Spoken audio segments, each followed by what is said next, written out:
Halo kawan. Halo kawan, ini manifold cage yang Evic punya brand. Korang boleh tengok dia ada tunjuk PSI. Saya yakin semua pun tahu apa panggil PSI. Tapi korang tahu ini apa benda ke? HH? SC? Saya tak pastikan korang pernah dengar ke? Superheat dengan subcooling. Sekarang saya akan terangkan ini apa benda.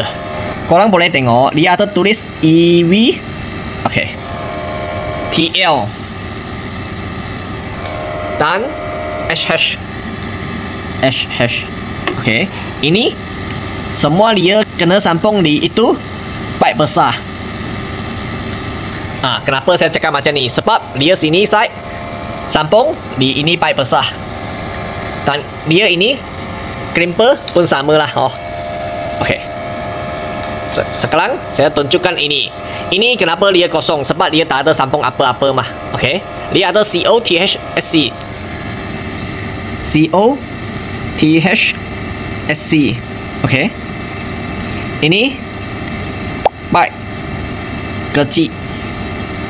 Ini 几个 pipe kecil adalah, tetapi ini aircon kecil lah. Dia pipe unit kecil punya. Jadi ini tak payah tengok pun tak apa.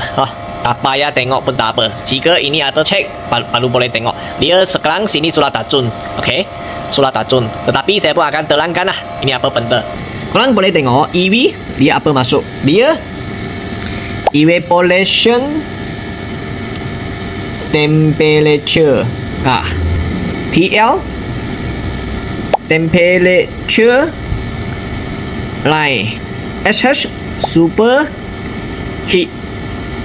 CO apa benda? Condensing temperature. TH temperature high side lah. SC sub cooling. Ini S lah. Jadi mereka beza macam mana? Korang boleh tengok jika ini 10.8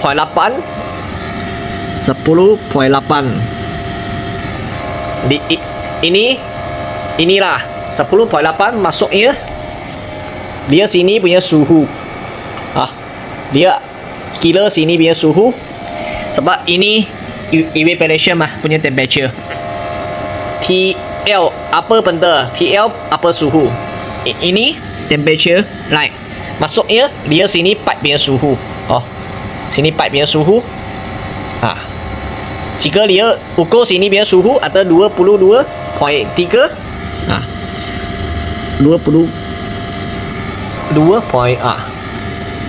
3 mah.